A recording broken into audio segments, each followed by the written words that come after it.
Hello students, I am Sudhanshu and welcome back to your own channel Ashish Tiwari. आज का video pre history and proto history of India subject के students के लिए most important और exam focus video रहने वाला है। तो स्टूडेंट्स, अब एग्जाम दूर नहीं है और हम सब जानते हैं कि ड्यू सोल के एग्जाम में क्वेश्चन पेपर में वही चीज आती है जो स्मार्ट स्टडी करने वाले स्टूडेंट पहले से ही कवर कर लेते हैं। तो इसलिए आज के इस वीडियो में हम लेकर आए हैं top 10 most important question with answer, वो भी English and Hindi both medium में, जिनके डायरेक्टली एग्जाम में आने के बहुत बहुत ज्यादा चांसेस है। तो ये क्वेश्चन हमने रैंडम नहीं उठाए बल्कि previous year papers, important topics और टीचर सजेशन के बेस पर केयरफुल्ली सेलेक्ट किए हैं। तो अगर आप ये 10 क्वेश्चन अच्छे से समझ लेते हो तो मान लो एग्जाम में 80 से 90% पेपर आपका यहीं से कवर हो जाएगा। तो ये सिंगल वीडियो ही आपके एग्जाम पर्पज से बहुत होती है। ओनली इस वीडियो से ही आप अच्छे खासे स्कोर कर सकते हो अपने एग्जाम में, अदर किसी वीडियो की नीड आपको नहीं पड़ेगी। तो स्टूडेंट, अगर आप हमारे चैनल पर फर्स्ट टाइम विजिट कर रहे हो तो चैनल को सब्सक्राइब कर लीजिएगा, जिससे आने वाली और वीडियो की नोटिफिकेशन आपको सबसे पहले मिल जाए। और हाँ, इस वीडियो में एक स्पेशल गिववे भी आप सभी के लिए। तो वीडियो के बीच में हम कुछ क्वेश्चंस पूछेंगे, तो जो भी स्टूडेंट सबसे पहले और सभी करेक्ट आंसर देगा तो स्टार्टिंग के 3 लक्की स्टूडेंट्स जो होंगे उनको मिलेंगे एब्सोल्युटली फ्री नोट्स। तो ये विनर निकलते ही विनर को हम तुरंत अनाउंस कर देंगे हमारे व्हाट्सएप और टेलीग्राम चैनल पर। तो आप सभी हमारा WhatsApp and Telegram channel follow करके रखिएगा, लिंक आपको डिस्क्रिप्शन में मिल जाएगी। तो वीडियो को पूरा देखो, स्किप नहीं करना है, क्योंकि गिववे का क्वेश्चन किसी भी मोमेंट पे आ सकता है। तो स्टूडेंट, सबसे बेस्ट बात, हमारे लेक्चर फ्री है, आपके लिए एकदम 100% फ्री वीडियो सीरीज। लेकिन अगर आप इन्हीं लेक्चर के वेल ऑर्गेनाइज्ड नोट्स चाहते हो तो उनके पेड नोट्स भी अवेलेबल है, हिंदी और इंग्लिश दोनों ही मीडियम में। तो प्राइस भी स्टूडेंट फ्रेंडली है एंड कॉम्बो पैक में आपके लिए ऑफर्स भी है। तो अगर आप सिंगल 1 नोट्स लेते हैं तो उसका प्राइस ओनली 45 रुपीज है, एंड अगर आप एक से ज्यादा सब्जेक्ट्स के नोट्स लेते हैं तो उसका प्राइस आपको 40 रुपये पर नोट्स के अकॉर्डिंग पड़ेगा। तो जिन स्टूडेंट का 6 सब्जेक्ट का थ्योरी एग्जाम होगा, अगर वो अपने ऑल सब्जेक्ट के नोट्स लेना चाहता है तो आपको 5 नोट्स ही लेने पड़ेंगे, 1 नोट्स आपको फ्री में मिलेगा। ऐसे ही जिन स्टूडेंट की 7 सब्जेक्ट्स का थ्योरी एग्जाम होता है और अगर वो अपने ऑल सब्जेक्ट्स का कॉम्बो लेना चाहता है तो उन स्टूडेंट्स को भी ओनली 6 सब्जेक्ट के नोट्स लेने होंगे, 1 नोट्स आपको भी फ्री मिलेगा। तो बस एक छोटा सा मैसेज करना है आपको गिवन नंबर पर, जो कि डिस्क्रिप्शन में दिया गया है। I need notes, and notes आपको प्रोवाइड कर दिए जाएंगे। अदरवाइज अगर आपको नोट्स नहीं लेने हैं तो आप वीडियो लेक्चर भी देख सकते हो। तो चलो शुरू करते हैं हम हमारे बीए प्रोग्राम के 5th सेमेस्टर के भारत का प्रागैतिहासिक एवं आद्य इतिहास, यानी कि pre history and proto history of India, जो कि हमारा डिसिप्लिन स्पेसिफिक इलेक्टिव यानी कि डीएसई का सब्जेक्ट है। तो इस सब्जेक्ट के 10 most important question and answer, जो कि आपके ड्यू सोल के एग्जाम के लिए गेम चेंजर साबित हो गए। तो अगर किसी स्टूडेंट्स को इन्हीं सब्जेक्ट्स को डीपली पढ़ना होगा तो हमने इनकी चैप्टर वाइज वाली प्लेलिस्ट भी बनाई हुई है, आप उनको भी जाकर देख सकते हो। तो रेडी, लेट्स बिगिन। तो चलिए हम शुरू कर लेते हैं हमारे most important question with answer. तो स्टूडेंट, ये क्वेश्चन एंड आंसर शुरू करने से पहले मैं आप सभी को बता देता हूं, जो हमारा ये पीडीएफ रहने वाला है इसमें हमने टोटल 10 क्वेश्चंस लिए हैं। तो जो ये 10 क्वेश्चंस है, इसमें 10 क्वेश्चंस को हमने एक क्वेश्चन को 2 टाइप से पूछा हुआ है। तो जैसे कि आप देख भी सकते हैं, एक क्वेश्चन को 2 टाइप से पूछा हुआ है। तो आपको यहाँ पर कंफ्यूज बिल्कुल भी नहीं होना है। अगर आपके एग्जाम में इस टाइप से या इस टाइप से या इन दोनों से रिलेटेड कोई भी टॉपिक आता है तो आपको यही आंसर लिखना है, यही आंसर आपके दोनों क्वेश्चंस के लिए इनफ होगा। तो चलिए अब हम शुरू कर लेते हैं हमारे क्वेश्चन नंबर फर्स्ट से। तो सबसे पहला जो हमारा क्वेश्चन रहने वाला है वो हमारा क्वेश्चन नंबर फर्स्ट रहने वाला है। तो क्वेश्चन नंबर फर्स्ट में हमसे क्या पूछा गया है, सबसे पहले उसको देख लेते हैं। तो क्वेश्चन नंबर फर्स्ट में पूछा गया है, discuss the development of archaeology in India up to the 1950 and explain how it contribute to our understanding of pre history and proto history. यानी कि जो हमारा 1950 के दशक तक का जो भारत था उसमें हमें पुरातत्व के विकास के बारे में बताना है, और बताना है कि इसने हमारे पूर्व और आद्य इतिहास को किस तरीके से समझने में योगदान दिया है। तो स्टूडेंट, यहीं पर हमसे अथवा या और करके पूछा गया है, explain the concept of pre history and proto history and trace the development in India, emphasising the importance of archaeological discoveries and historical records. यानी कि जो हमारा 2 प्रकार का इतिहास है, पूर्व इतिहास और आदि इतिहास, जैसे कि हमारा सब्जेक्ट का नेम ही है। तो पूर्व इतिहास और आदि इतिहास की अवधारणा को हमें बताना है, साथ ही बताना है जो हमारी पुरातात्विक खोज है और जो ऐतिहासिक अभिलेख है उनके महत्व को बताते हुए हुए भारत में उनके विकास का हमें पता लगाना है। तो चलिए स्टूडेंट, यहाँ पर हमसे मेनली जो फोकस पूछा गया है वो पूर्व इतिहास और आदि इतिहास के पुरातत्व विकास के बारे में पूछा गया है। तो चलिए हम इस आंसर की शुरुआत सबसे पहले एक छोटे से इंट्रोडक्शन यानी कि एक छोटे से परिचय से कर लेते हैं। तो इंट्रोडक्शन में हम देखेंगे the study of pre history and proto history in India is an important means of understanding the early stages of human civilisation. तो स्टूडेंट, जो भारत में पूर्व इतिहास है और आदि इतिहास है, इनका जो अध्ययन है वो मानव सभ्यता की जो शुरुआती यात्रा है उसको समझने का एक सबसे मजबूत माध्यम है। तो स्टूडेंट, बहुत लंबे समय तक ऐसा माना जाता है कि जो भारत का इतिहास है वो सिर्फ वैदिक काल से ही शुरू होता है। तो स्टूडेंट, लेकिन जब वैज्ञानिक तरीके से जब उत्खनन हुआ तो हमें उससे पता चला कि भारत में जो बसावट है वो हजारों नहीं बल्कि लाखों साल पुरानी है। तो उनकी जानकारी हमें जो मिलती है वो किससे मिलती है स्टूडेंट? वो मिलती है हमें पुरातात्विक साक्ष्यों के माध्यम से। तो 19वीं शताब्दी के अंत से लेकर जो 1950 के दशक तक का जो भारत है वो पुरातत्व का एक व्यवस्थित विकास उस समय पर हुआ। तो इसमें हमने पाषाण युग, ताम पाषाण युग और प्रारंभिक ऐतिहासिक युग की जानकारी ग्रहण करी। तो यहीं से जो हमारा पूर्व इतिहास और आदि इतिहास है उसकी जो अवधारणाएं है वे हमारी मजबूत हुई। तो यही था हमारा एक छोटा सा इंट्रोडक्शन। इंट्रोडक्शन के बाद जो हमारा नेक्स्ट टॉपिक आता है वो हमारा मेन डिस्कशन यानी कि मुख्य विवेचन का आता है। तो मुख्य विवेचन में स्टूडेंट जब हम सबसे पहले बात करते हैं तो सबसे पहले हम बात करेंगे concept of pre history and proto history, यानी कि पूर्व इतिहास और आदि इतिहास क्या है उसकी अवधारणा के बारे में। तो सबसे पहले समझते हैं कि पूर्व इतिहास क्या है। तो prehistory refer to the period in which evidence of human life is available but no written records of any kind are found. इसका मतलब क्या हुआ? इसका मतलब ये हुआ कि जो हमारा पूर्व इतिहास है स्टूडेंट वो हमारा एक ऐसा कालक्रम था जिसमें कि मानव के जीवन के प्रमाण तो हमें मिलते हैं लेकिन कोई भी लिखित अभिलेख नहीं मिलता। तो पूर्व इतिहास हमारा एक ऐसा काल था जिसमें मानव के जीवन के प्रमाण तो मिले लेकिन कोई लिखित अभिलेख नहीं मिला, जैसे कि पत्थर के औजार नहीं मिले, गुफा चित्र, भीमबेटका जैसे कि आप देखे, अस्थियां और आवास स्थल, यानी कि लिखा हुआ इतिहास नहीं था बल्कि खोदा हुआ इतिहास था। तो ये तो हमारा पूर्व इतिहास हो गया। अब हम आ जाते हैं हमारे आदि इतिहास पे। तो आदि इतिहास क्या है स्टूडेंट? आदि इतिहास हमारा क्या था उसको देख लेते हैं। तो protohistory refer to the period in which limited और incomplete written evidence is available such as seal, symbols और शॉर्ट इंस्क्रिप्शंस, यानी कि आदि इतिहास हमारा एक ऐसा कालक्रम था जहां पर हमें सीमित या अपठनीय लिखित साक्ष्य मिलते हैं। तो अपूर्ण लिखित साक्ष्य इस समय हमें मिलते हैं। तो स्टूडेंट, जैसे कि आप मोहरे देखे, प्रतीक चिन्ह देखे या अल्पकालिक अभिलेख देखे, तो इनमें जो सबसे बड़ा हमारा उदाहरण आता है वो आता है हमारा सिंधु घाटी सभ्यता का। तो जो हमारे इंडस वैली सिविलाइजेशन है वो हमारे आदि इतिहास का एक प्रमुख उदाहरण है, जहां पर स्टूडेंट हमें मोहरों पर लिपि मिली लेकिन जो ये लिपि थी वो आज तक भी हमारी पढ़ी नहीं जा सकी। तो इसलिए ये जो काल है ये पूरी तरह से इतिहास भी नहीं और पूरी तरीके से पूर्व इतिहास भी नहीं, इसलिए इसे हम कहते हैं आदि इतिहास। तो यही था हमारा पूर्व इतिहास और आदि इतिहास। पूर्व इतिहास में हमारे जीवन के प्रमाण तो थे लेकिन कोई लिखित अभिलेख नहीं था, और जो हमारा आदि इतिहास था उसमें लिखित प्रमाण तो थे लेकिन अपूर्ण लिखित प्रमाण थे। तो यही था हमारा पूर्व इतिहास और आदि इतिहास की अवधारणा। इसके बाद जो हमारा नेक्स्ट टॉपिक आता है वो हमारा आता है development of archaeology in India up to the 1950s, यानी कि भारत में जो पुरातत्व का विकास है उसको देखेंगे 1950 के दशक तक। तो अब जो कहानी है स्टूडेंट वो थोड़ी रोमांचक हो जाती है। तो in the 19th century the study of Indian archaeology received institutional recognition and education work began, यानी कि 19वीं शताब्दी में जो भारत में पुरातत्व था उसको एक संस्थागत रूप मिल गया था। तो जो अंग्रेज अधिकारी थे स्टूडेंट और भारतीय विद्वान थे, उन्होंने एक व्यवस्थित उत्खनन कार्य शुरू किया। तो उसके बाद आया हमारा 20वीं शताब्दी। तो in the early 20th century systematic survey and scientific methods of excavation were development, यानी कि 1920 का जो हमारा दशक था वो एक ऐतिहासिक मोड़ था क्योंकि इस समय हमारे हड़प्पा और मोहनजोदड़ो की खोज की गई थी। तो स्टूडेंट, इस खोज ने ये साबित कर दिया था, जो हमारी सिंधु घाटी की खोज थी उसने साबित कर दिया था कि जो भारत की सभ्यता है वो मिस्र और मेसोपोटामिया की जो सभ्यता है उनसे भी बराबर की प्राचीन थी।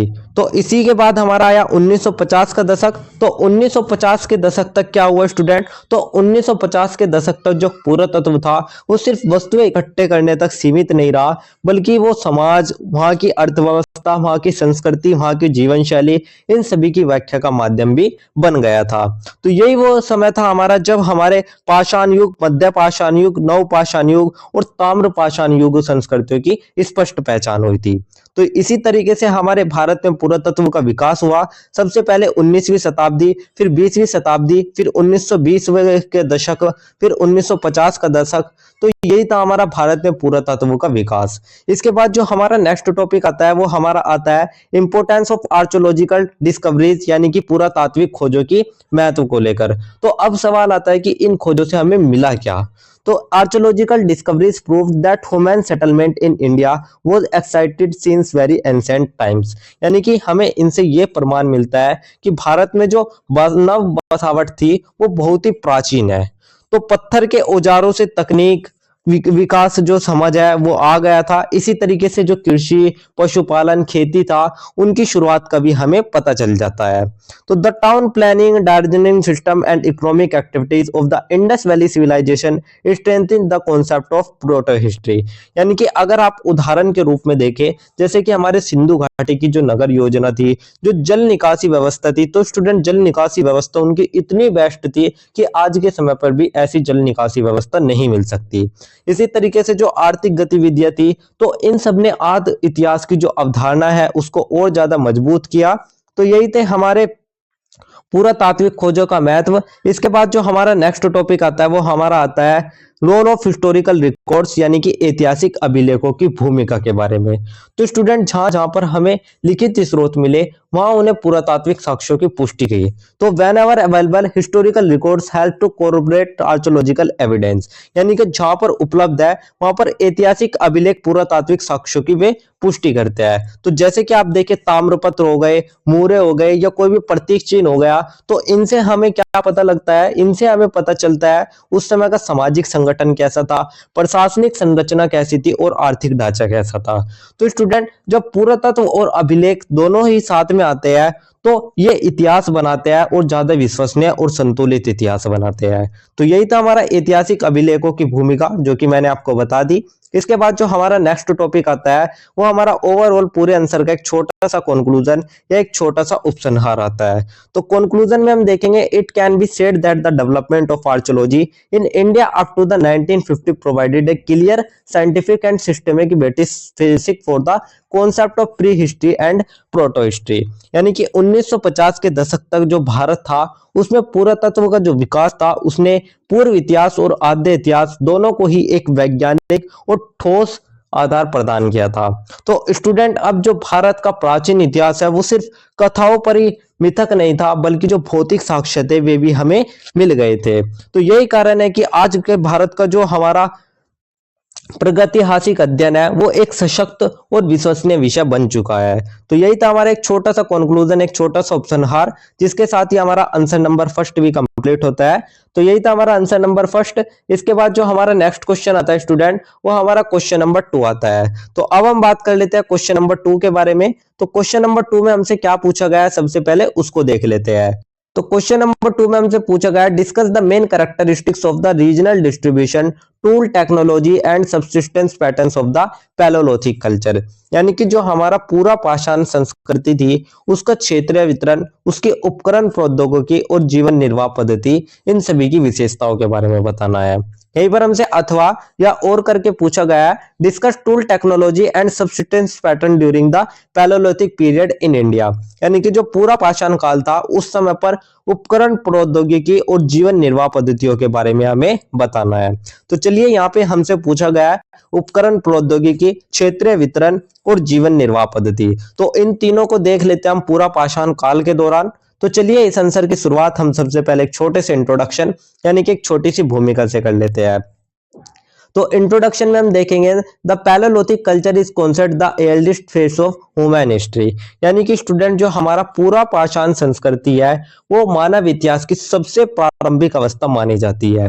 तो यही हमारा वो समय था जब पत्थरों को औजारों के रूप में इस्तेमाल करना सीखा गया।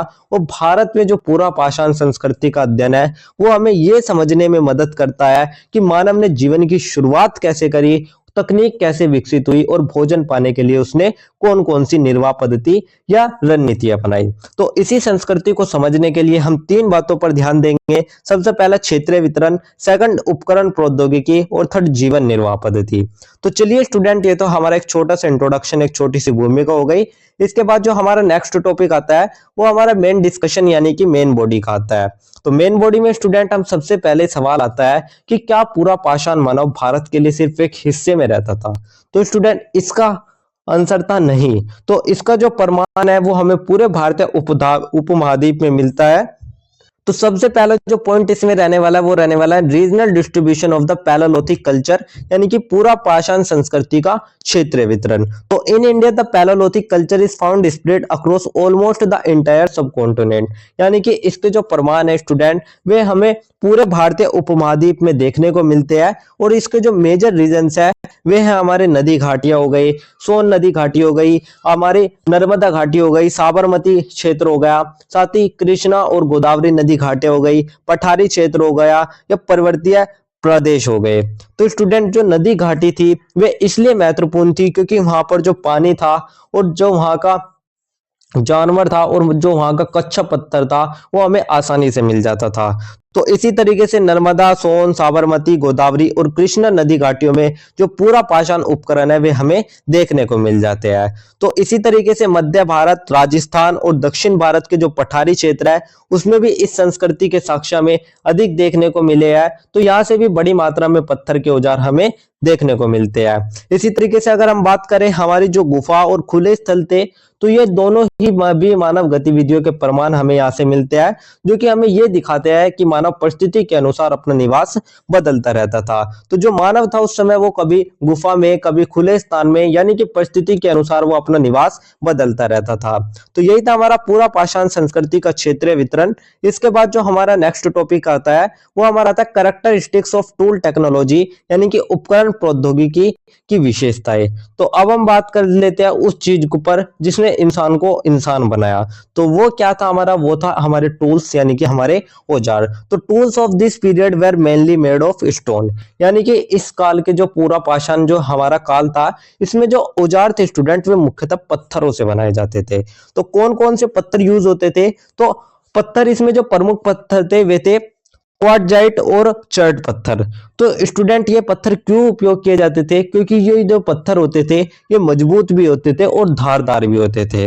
तो अब हम देख लेते हैं कि जो इसके उपकरण निर्माण की तकनीक है वो किस तरीके से विकसित हुई, तो इसका विकास किस तरीके से हुआ।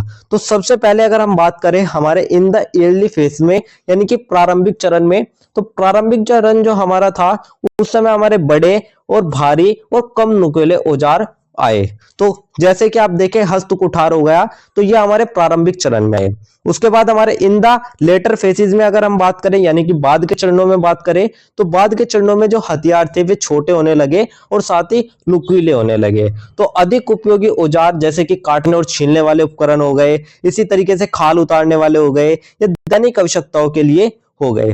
तो यही दिखाता है कि मानव की जो बुद्धि है और जो तकनीकी समझ है वो धीरे धीरे विकसित हो रही थी।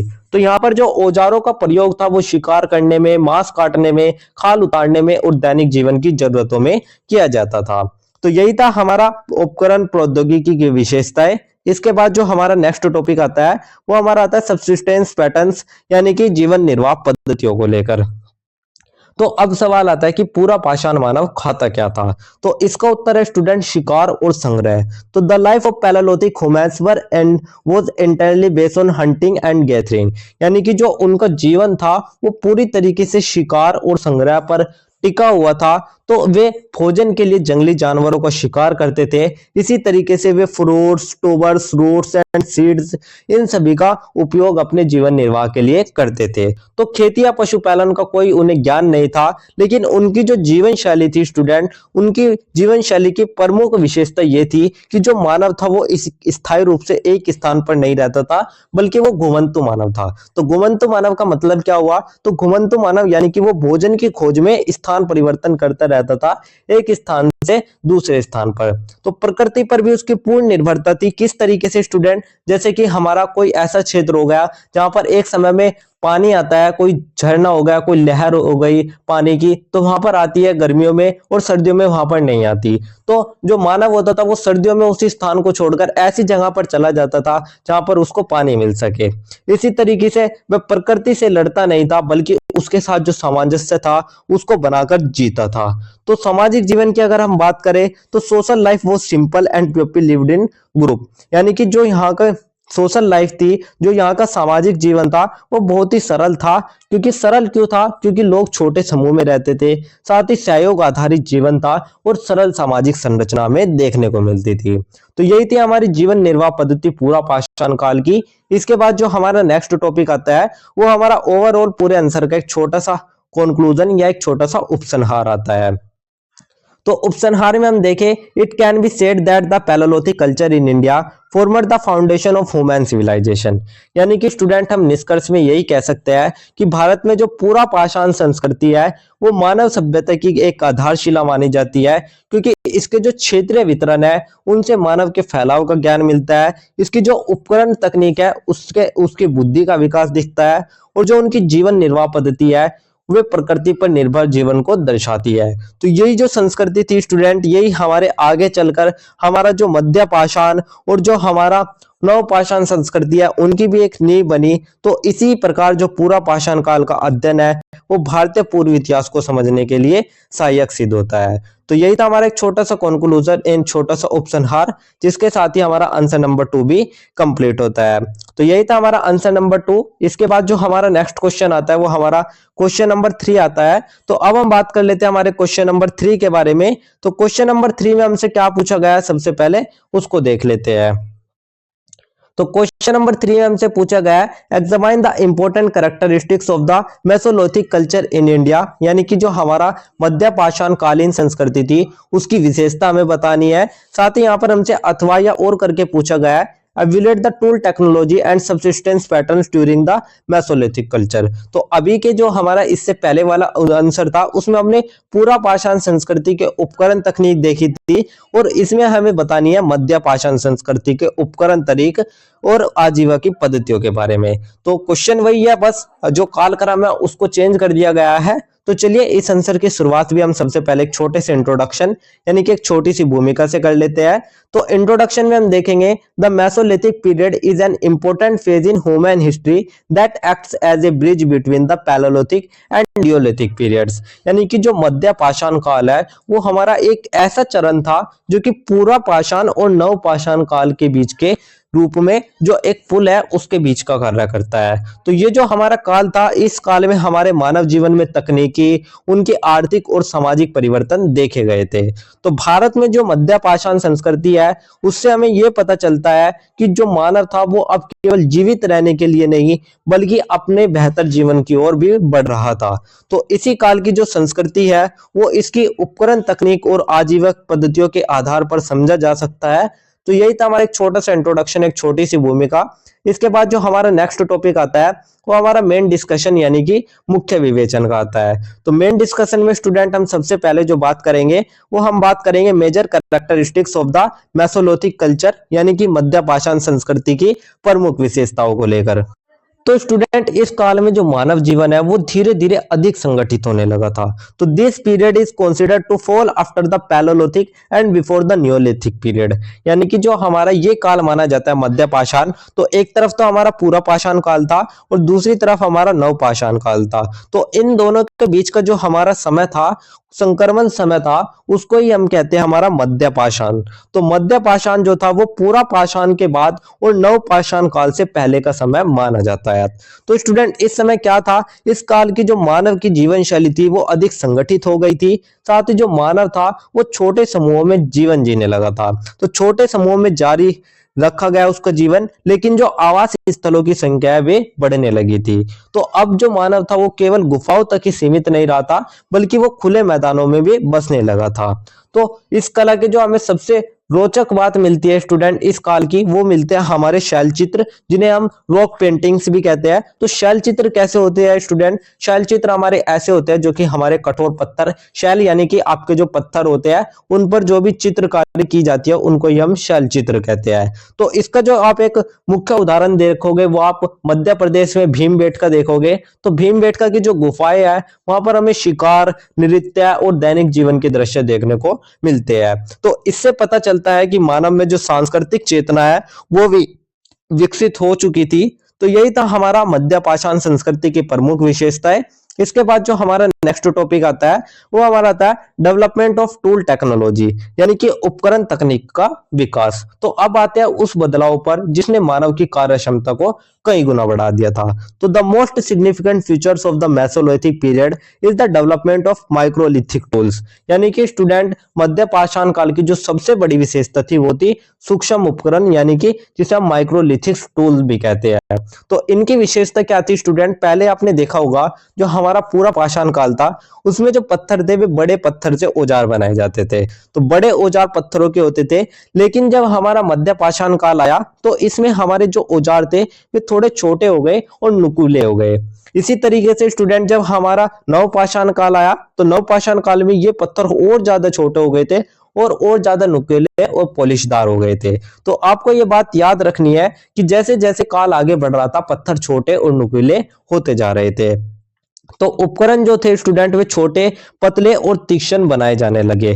तो इनकी विशेषता यही थी, और इनकी एक विशेषता ये भी थी कि इन्हें लकड़ी के या अस्थि के हत्थे में फंसाकर कुछ ऐसे हाल बनाए जाते थे, जैसे कुछ भाले हो गए या कोई तीर हो गया, कोई हाथी हो जाते थे, जो कि हमारे उपकरण ऐसे होते थे जो कि हमारे शिकार के लिए यूज किए जाते थे।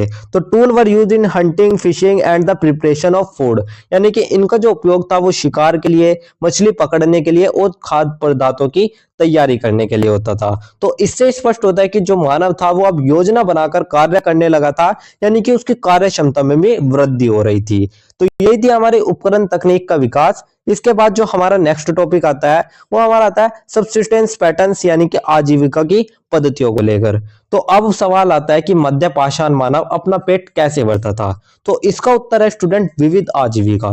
तो विविध आजीविका से क्या मतलब है? तो the subsistence of Mesolithic humans was mainly based on hunting and gathering, यानी कि इनके प्रमुख साधन थे, जैसे कि आप देखें सबसे पहला तो जो साधन था शिकार और संग्रह। तो शिकार क्या था? शिकार अब बड़े पशुओं का भी और छोटे पशुओं का भी, दोनों पशुओं का शिकार होने लगा था। तो बड़े पशुओं के साथ साथ जो छोटे पशु और जो पक्षी थे उनका भी अब शिकार होने लगा था। मछली पकड़नी शुरू हो गई थी, जो कि एक जीवन निर्वाह का महत्वपूर्ण साधन बन गया था। इसी तरीके से जो हमारे पूरा पाषाण काल में जो फल, जो कंद, जो मूल थी, उनका भी एक व्यापक संग्रह अब होने लगा था। और मानव जीवन जो था वो था हमारा समूह में सहयोग, अनुभव साझा करने वाला और संसाधनों को समझदारी से उपयोग करने वाला, यानी कि खास संसाधनों के जो विविधीकरण है उससे जो मानव जीवन था उसमें भी स्थिरता आई। तो यही आदतें आगे चलकर खेती और स्थायी जीवन की नींव भी बनी। तो यही थे हमारे आजीविका की पद्धति। इसके बाद जो हमारा नेक्स्ट टॉपिक आता है वो हमारा ओवरऑल पूरे आंसर का एक छोटा सा कंक्लूजन, एक छोटा सा उपसंहार आता है। तो उपसंहार में हम कह सकते हैं it can be said that the mesolithic culture in India was a significant stage in the development of human civilization, यानी कि जो हमारी मध्य पाषाण संस्कृति है वो मानव सभ्यता के विकास का एक निर्णायक मोड़ था। तो निर्णायक मोड़ क्यों था? क्योंकि स्टूडेंट इस समय जो उपकरण तकनीक थी उसमें सूक्ष्मता आई, आजीविका के में विविधता आई, और साथ ही जो कला और सांस्कृतिक चेतना थी उसका भी इस समय विकास हुआ।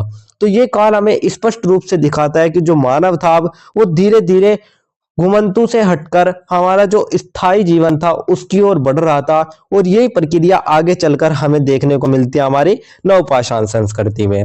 तो यही था हमारा एक छोटा सा कंक्लूजन, एक छोटा सा उपसंहार जो कि मैंने आपको बता दिया। इसके बाद जो हमारा नेक्स्ट टॉपिक आता है वो हमारा क्वेश्चन नंबर 4 का आता है। तो यही था हमारा क्वेश्चन नंबर 3। अब हम बात कर लेते हैं हमारे क्वेश्चन नंबर 4 के बारे में।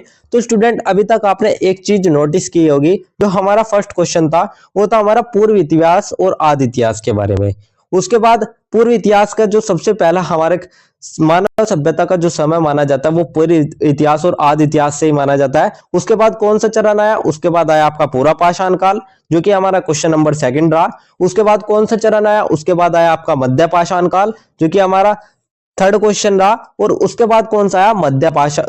नव पाषाण काल, जो कि हमारा 4th क्वेश्चन रहने वाला है। तो इसी तरीके से अगर हम सीक्वेंस वाइज पढ़ते हैं तो हमारी जो समझ है वो भी बेहतर होती है। तो चलिए अब हम हमारे क्वेश्चन नंबर 4 पे आ जाते हैं। तो क्वेश्चन नंबर 4 में हमसे क्या पूछा गया है, सबसे पहले उसको देख लेते हैं। तो क्वेश्चन नंबर 4 में हमसे पूछा गया है, discuss the regional distribution, subsistence practice and settlement patterns of the neolithic culture in India. यानी कि जो भारत में नवपाषाण संस्कृति है उसका क्षेत्रीय वितरण, उसकी जीवन निर्वाह प्रथा और उसके बसावट के स्वरूप पर चर्चा करनी है। यहीं पर हमसे अथवा या और करके पूछा गया है, discuss the regional distribution and subsistence practices of the neolithic culture in India. यानी कि भारत में नवपाषाण संस्कृति के क्षेत्रीय वितरण और जीवन निर्वाह की प्रथाओं के बारे में हमें बताना है। तो स्टूडेंट आपको सबसे पहले क्या करना है, आपको सबसे पहले अपने जो याद करने के लिए अगर मैं आपको बताऊं तो सबसे पहले आपको तीनों जो हमारी ये काल थे, मध्य पाषाण काल, नव पाषाण काल और पूरा पाषाण काल, तो इन तीनों पाषाण काल का क्षेत्रीय वितरण, इनकी जीवन निर्वाह पद्धति और जो तकनीकी विकास है उनको आपको याद कर लेना है, अच्छे से समझ लेना है। तो इनमें से आपका डेफिनेटली 2 या 3 क्वेश्चन बन जाएंगे। तो चलिए अब हम हमारा जो आंसर नंबर 4 है उसकी शुरुआत कर लेते हैं। तो आंसर नंबर 4 की शुरुआत हम सबसे पहले एक छोटे से इंट्रोडक्शन यानी कि एक छोटी सी भूमिका से कर लेते हैं। तो इंट्रोडक्शन में स्टूडेंट हम देखेंगे, the neolithic culture is regarded as a revolutionary phase in human history. यानी कि जो नवपाषाण जो संस्कृति थी वो हमारे एक क्रांतिकारी चरण माना जाता है मानव इतिहास का। तो क्यों माना जाता है? क्योंकि स्टूडेंट यही वो समय था जब जो मानव था उसने घुमंतु जीवन को छोड़कर जो स्थायी जीवन था उसको अपना लिया था, साथ ही उसने जो भोजन उत्पादन है उसको भी सीख लिया था। तो स्टूडेंट भारत में जो नवपाषाण संस्कृति का अध्ययन है वो हमें यह बताता है कि अलग अलग क्षेत्रों में पर्यावरण के अनुसार जीवन शैली को कैसे विकसित किया गया। तो यही था हमारा एक छोटा सा इंट्रोडक्शन, एक छोटी सी भूमिका। इसके बाद जो हमारा नेक्स्ट टॉपिक आता है वो हमारा मेन डिस्कशन यानी कि मुख्य विवेचन का आता है। तो मेन डिस्कशन में स्टूडेंट हम सबसे पहले जो बात करते हैं वो हम बात करते हैं regional distribution of the neolithic culture, यानी कि नवपाषाण संस्कृति का क्षेत्रीय वितरण को लेकर। तो क्षेत्रीय वितरण चलो देख लेते हैं। तो सबसे पहले बात करते हैं कि ये संस्कृति भारत में कहां कहां फैली। तो in India the neolithic culture developed independence in various geographical regions. यानी कि जो ये संस्कृति थी ये हमारे विभिन्न भौगोलिक क्षेत्र में स्वतंत्र रूप से फैली। तो मुख्य क्षेत्र कौन से थे? तो मुख्य क्षेत्र थे स्टूडेंट इसके हमारे, अगर आप देखें, उत्तर पश्चिम भारत में पर्वतीय और नदी घाटी के क्षेत्र, इसी तरीके से गंगा घाटी हो गई, हमारा मध्य भारत हो गया, दक्कन पठार हो गया, या हमारे पूर्वोत्तर भारत हो गए। तो स्टूडेंट खास बात यह है कि जो नवपाषाण संस्कृति है वो भारत में एक साथ नहीं बल्कि अलग अलग क्षेत्रों में स्वतंत्र रूप से विकसित हुई। तो किस किस तरीके से, अगर आप देखें, जो हमारा उत्तर पश्चिमी भारत है उसमें पर्वतीय और नदी घाटी के क्षेत्रों में हमें इसके प्रमाण मिलते हैं। और जो हमारी गंगा घाटी सभ्यता थी ये हमारी कृषि आधारित जीवन थी। तो यहाँ पर हमारी कृषि आधारित नवपाषाण संस्कृति का विकास हुआ। तो जो गंगा घाटी सभ्यता थी स्टूडेंट ये हमारी 2500 वर्ष पूर्व की सभ्यता थी। तो 2500 वर्ष पूर्व हमारे गंगा घाटी सभ्यता का विकास हुआ था, जहां पर सबसे पहले कृषि आधारित जीवन आया। इसके बाद सेकंड आया हमारा दक्षिण भारत। तो दक्षिण भारत में हमें उन्नत नवपाषाण संस्कृति देखने को मिली। इसी के साथ ही जो हमारा मध्य भारत था और दक्कन पठार था उसमें हमें नवपाषाण स्थलों की संख्या देखने को मिलती है। तो मध्य भारत में जैसे कि आप देखें भीमबेटका की गुफाएं हो गई, वे हमारे नवपाषाण स्थलों की संख्या को दिखाते हैं। इसी तरीके से दक्षिण भारत में नवपाषाण संस्कृति विशेष रूप से विकसित अवस्था में दिखाई देती है। तो जो हमारा पूर्वोत्तर भारत था स्टूडेंट उसमें भी कृषि और स्थायी बसावट के हमें प्रमाण देखने को मिलते हैं। तो यही थे हमारे नवपाषाण संस्कृति का क्षेत्रीय वितरण। इसके बाद जो हमारा नेक्स्ट टॉपिक आता है वो हमारा था सब्सिस्टेंस प्रैक्टिसेस, यानी कि हमारा जीवन निर्वाह की प्रथाओं को लेकर। तो अब आते हैं उस बदलाव पर जिसने मानव जीवन की दिशा ही बदल दी। तो the most prominent feature of the Neolithic period was the beginning of agriculture, यानी कि इस समय जो हमारी सबसे बड़ी विशेषता थी वो थी कृषि का आरंभ या कृषि की शुरुआत। तो यही नवपाषाण काल की सबसे बड़ी उपलब्धि थी। तो इस समय की प्रमुख विशेषता क्या थी स्टूडेंट? इस समय अनाज की खेती शुरू हो गई थी, साथ ही खाद्य सुरक्षा में भी वृद्धि होने लगी थी। तो जब खेती शुरू हुई तो उससे क्या हुआ, जो एनिमल डोमेस्टिकेशन था यानी कि जो पशुपालन था वो भी जीवन निर्वाह का एक महत्वपूर्ण साधन बन गया। यानी कि जो पालतू जानवर होते थे स्टूडेंट, जैसे कि गाय, भेड़, बकरी, इन सभी को पालतू बनाया गया और जो शिकार और संग्रह था वो पूरी तरीके से समाप्त नहीं हुए थे, लेकिन अब वे सहायक गतिविधि के रूप में चल रहे थे। तो मुख्य साधन था हमारा कृषि, और जो पशुपालन था, पशुपालन से जो भी उन्हें उत्पाद प्राप्त होते थे वे इनका मुख्य साधन था। तो इसके परिणाम क्या हुए थे स्टूडेंट? तो the system of food production made population growth possible, यानी कि जो भोजन उत्पादन की व्यवस्था थी उसने जनसंख्या वृद्धि को बढ़ाया, खाद्य भंडारण को बढ़ाया और भविष्य की योजना को बढ़ाया। तो यही सभी थे हमारे जीवन निर्वाह की प्रथाएं नवपाषाण काल में। इसके बाद जो हमारा नेक्स्ट टॉपिक आता है वो हमारा था सेटलमेंट पैटर्न्स, यानी कि बसावट का स्वरूप। तो स्टूडेंट, जहां पर खेती होती है वहां पर घर भी बसते हैं।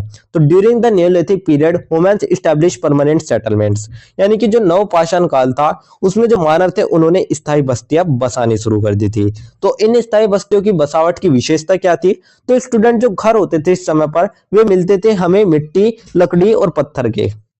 तो घर जो होते थे वे लकड़ी, मिट्टी और पत्थर के बने होते थे। साथ ही जो ये घर होते थे स्टूडेंट, ये गोलाकार या आयताकार होते थे।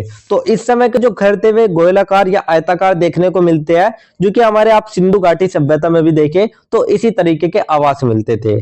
तो इनका जो बस्ती जो होती थी स्टूडेंट, वे जल स्रोतों के पास होती थी। तो जल स्रोतों के पास क्यों होती थी? ताकि उनकी जो खेती है वो आसानी से हो सके। तो अब जो मानव था वो सामुदायिक जीवन जीने लगा था और सामाजिक संगठन अब और ज्यादा स्पष्ट हो गए थे। तो इस समय की स्टूडेंट बसावट का एक प्रमुख स्वरूप ये भी है कि इस समय जो भंडारण की व्यवस्था के प्रमाण है वे हमें देखने को मिलते हैं, जो कि हमें ये बताते हैं कि जो मनुष्य था वो अब भविष्य के बारे में भी सोचने लगा था। तो यही था हमारा बसावट का स्वरूप, जो कि मैंने आपको बता दिया नवपाषाण संस्कृति का। इसके बाद जो हमारा नेक्स्ट टॉपिक आता है वो हमारा ओवरऑल पूरे आंसर का एक छोटा सा ऑप्शन हार, एक छोटा सा कंक्लूजन आता है। तो कंक्लूजन में हम कह सकते हैं, it can be said that the neolithic culture in India prove to be decision turning point in the development of human civilization, यानी कि जो नवपाषाण संस्कृति है वो एक निर्णायक मोड़ माना जाती है मानव इतिहास का, क्योंकि इस समय क्षेत्रीय विविधता, कृषि, पशुपालन और स्थायी बसावट होने लगी थी। तो इन सभी ने मिलकर जो सामाजिक, आर्थिक और सांस्कृतिक जीवन है उसको एक संगठित रूप दे दिया था। तो यही जो नवपाषाण संस्कृति थी, यही हमारे आगे चलकर हमारी जो ताम्रपाषाण और नगरीय सभ्यता थी उनकी एक मजबूत नींव बनी। तो यही था हमारा एक छोटा सा कंक्लूजन, एक छोटा सा ऑप्शन हार, जिसके साथ ही हमारा आंसर नंबर 4 भी कंप्लीट होता है। तो यही था हमारा आंसर नंबर 4। इसके बाद जो हमारा नेक्स्ट क्वेश्चन आता है वो हमारा क्वेश्चन नंबर 5 आता है। तो अब हम बात कर लेते हैं क्वेश्चन नंबर 5 के बारे में। तो क्वेश्चन नंबर 5 में हमसे क्या पूछा गया है, सबसे पहले उसको देख लेते हैं।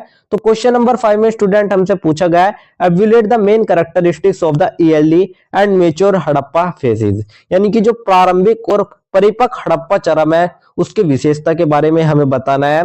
साथ ही यहाँ पर हमसे अथवा या और करके पूछा गया है, analyse the major features of the early Harappa phase के बारे में, यानी कि प्रारंभिक हड़प्पा की प्रमुख विशेषता के बारे में हमें बताना है। तो यहाँ पे हमें प्रारंभिक और परिपक्व हड़प्पा की विशेषता के बारे में बताना है। तो चलिए इस आंसर की शुरुआत हम सबसे पहले एक छोटे से इंट्रोडक्शन यानी कि एक छोटी सी भूमिका से कर लेते हैं।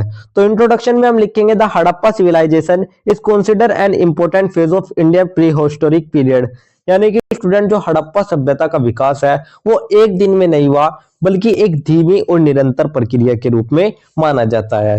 तो स्टूडेंट, ये जो हमारा सभ्यता थी, आप इसको मान के चलिए 4700 वर्ष पूर्व जो हमारी हड़प्पा सभ्यता थी इसका विकास हुआ था।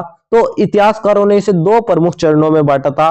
फर्स्ट जो हमारा था स्टूडेंट वो था हमारा प्रारंभिक हड़प्पा, और सेकंड हमारा था परिपक्व हड़प्पा। तो स्टूडेंट, ये जो दोनों चरण है इनके अध्ययन से हमें ये पता चलता है कि एक साधारण जो ग्रामीण समाज था वो कैसे एक उन्नत नगरीय सभ्यता में बदल चुका था।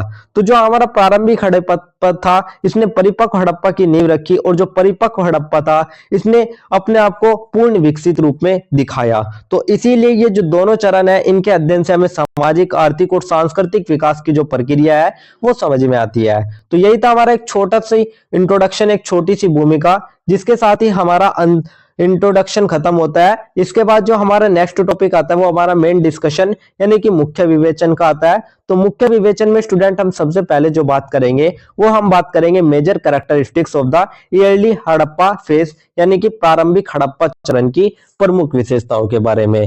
तो स्टूडेंट सबसे पहले हम बात कर लेते हैं हमारे प्रारंभिक हड़प्पा चरण की विशेषता के बारे में। तो प्रारंभिक हड़प्पा चरण को नींव का दौर भी कहा जाता है। तो in the early Harappa phase the development of rural settlements is prominently visible, यानी कि इस चरण की जो मुख्य बात थी वो थी जो ग्रामीण बस्तियां थी उनका विकास प्रमुख हो गया था। साथ ही जो कृषि और पशुपालन था स्टूडेंट वे अब जीवन का मुख्य आधार बन गए थे। तो इस समय स्टूडेंट जो घर होते थे वे हमारे अधिकतर कच्ची ईंटों से बनने लगे थे, और साथ साथ जो मिट्टी के बर्तन थे वे भी आने लगे थे। तो मृद भांड उस समय उनको कहते थे, मिट्टी के बर्तन को मृद भांड कहते थे, जो कि बहुत ही सरल थे और जिन पर एक बहुत ही सीमित अलंकरण यानी कि एक सीमित सजावट हमें देखने को मिलती है।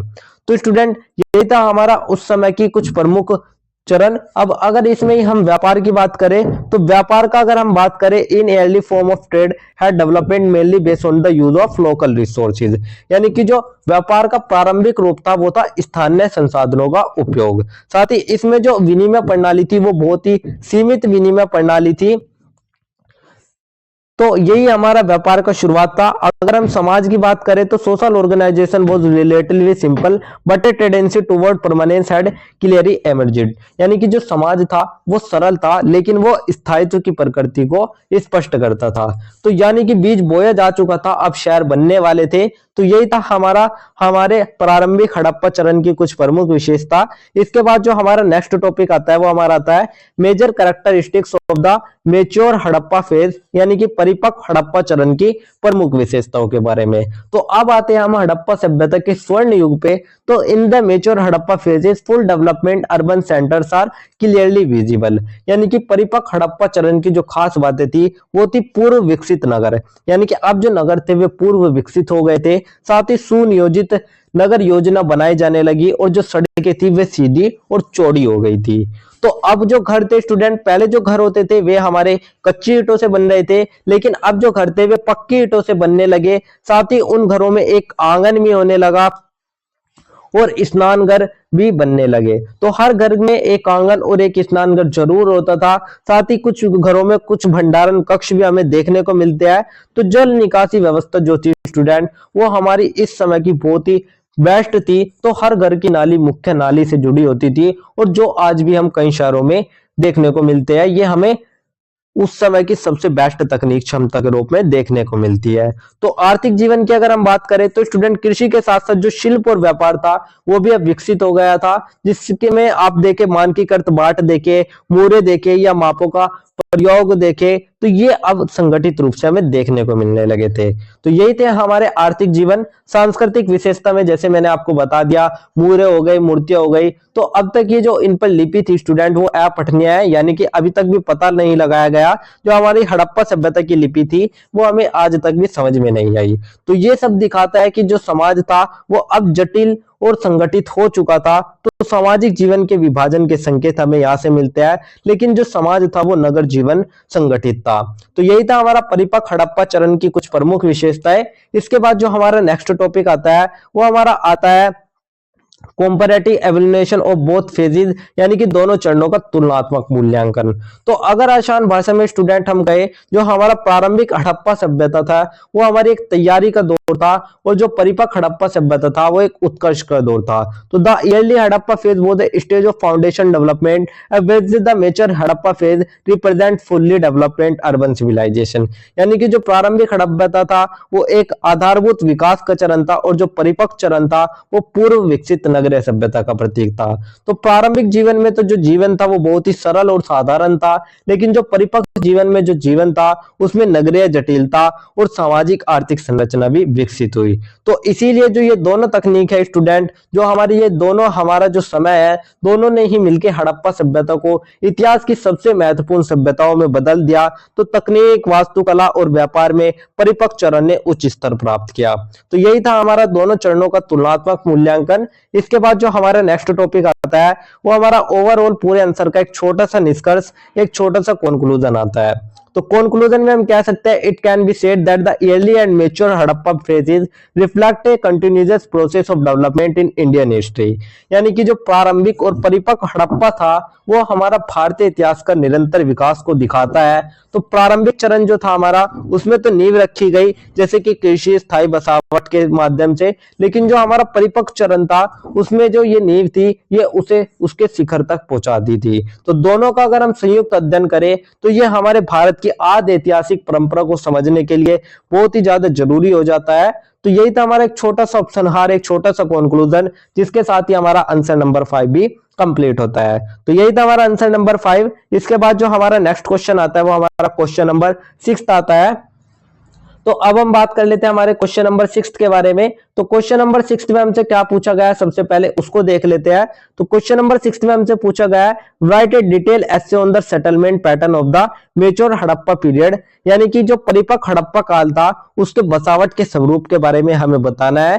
साथ ही यहाँ पर हमसे अथवा या और करके पूछा गया, how would you define the mature Harappa phase, explain it is important features with reference of its sites. यानी कि जो आद परिपक्व हड़प्पा था वो क्या था और इसके स्थलों के संदर्भ में बताते हुए इसकी विशेषता के बारे में भी हमें बताना है। तो चलिए स्टूडेंट, इस आंसर की शुरुआत भी हम सबसे पहले एक छोटे से इंट्रोडक्शन यानी कि एक छोटी सी भूमिका से कर लेते हैं। तो इंट्रोडक्शन में हम देखेंगे, the mature Harappa period is a regarded as the peak phase of the proto urban civilization of the Indian subcontinent. यानी कि जो हमारा परिपक्व हड़प्पा काल था स्टूडेंट, जो कि हमारा लगभग 2600 से 1900 ईसा पूर्व के बीच का समय था, उस समय फैला था।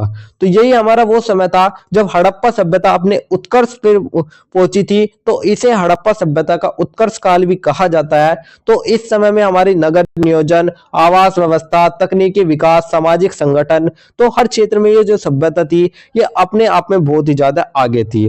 तो स्टूडेंट, जो परिपक्व हड़प्पा काल के बसावट है और उसका स्वरूप है वो हमें उस समय की जीवन शैली, सांस्कृतिक विकास और तकनीकी क्षमताओं के बारे में बताती है। तो परिपक्व हड़प्पा काल की जो बसावट है वो क्यों आज भी इतिहासकारों को हैरान करती है, इसके बारे में हम हमारे आंसर नंबर 6 में लिखेंगे।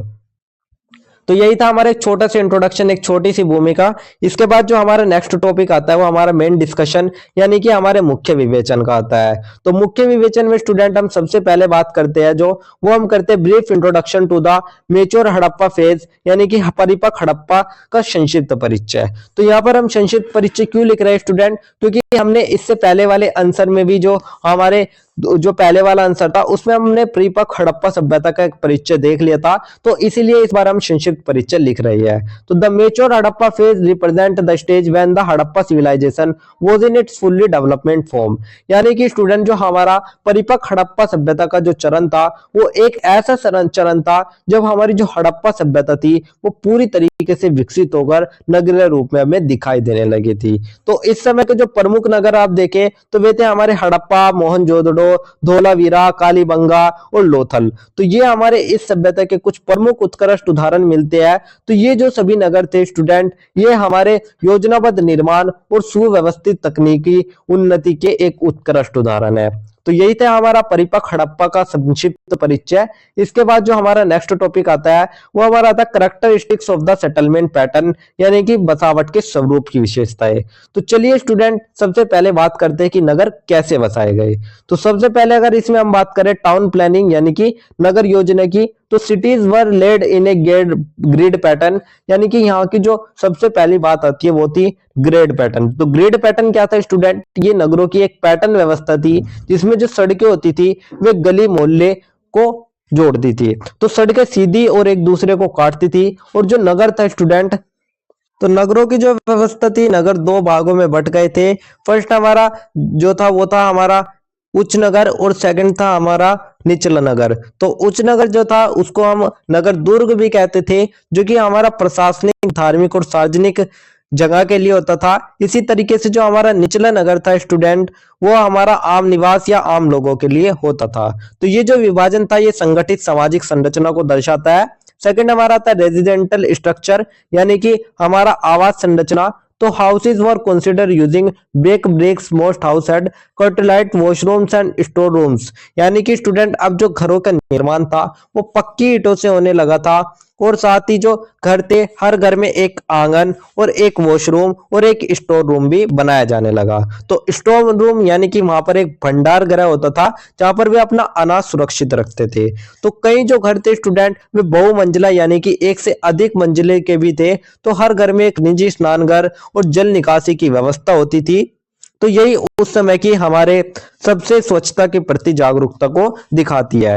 तो यही थी आवास संरचना। थर्ड अगर हम बात करें ड्रेनेज सिस्टम एंड सैनिटाइजेशन, यानी कि जल निकासी और स्वच्छता के बारे में, तो ए नेटवर्क को cover drains run through every house and neighbourhood, यानी कि स्टूडेंट हर घर में अपने एक बड़ा हुआ एक नालों का जाल होता था। यानी कि आप इसको इस तरीके से समझिएगा, हर घर में एक नाली होती थी जो कि मुख्य नालों से जुड़ती थी। तो जो ये नालियां होती थी स्टूडेंट, ये हमारी कुछ इस तरीके की होती थी जो कि ढकी हुई होती थी और ये सीमेंट जैसी पद्धति से बनाई गई थी। तो नालियां ढकी हुई थी और नियमित सफाई की इनमें व्यवस्था दिखाई गई थी। तो सार्वजनिक स्नानघर भी होते थे, जैसे कि हमारे कुछ कुएं हो गए। साथ ही मोहनजोदड़ो का जो महान स्नानघर है वो हमारा इसका कुछ प्रमुख उदाहरण है। तो ये धार्मिक और सामाजिक गतिविधियों का केंद्र भी माने जाते थे। इसके बाद फोर्थ हमारा आता है कम्युनिटी एंड पब्लिक बिल्डिंग्स, यानी कि सामुदायिक एवं सार्वजनिक निर्माण। तो remains of large public buildings और warehouse have been found at several sites, यानी कि स्टूडेंट जो परिपक्व हड़प्पा था वो केवल घरों की एक सभ्यता नहीं थी, तो ये एक सामूहिक जीवन की सभ्यता भी थी। तो अगर आप स्टूडेंट इस समय देखें तो जैसे धोलावीरा था जिसमें हमें विशाल जल संचयन प्रणाली मिली और बांध प्रणाली के प्रमाण मिले।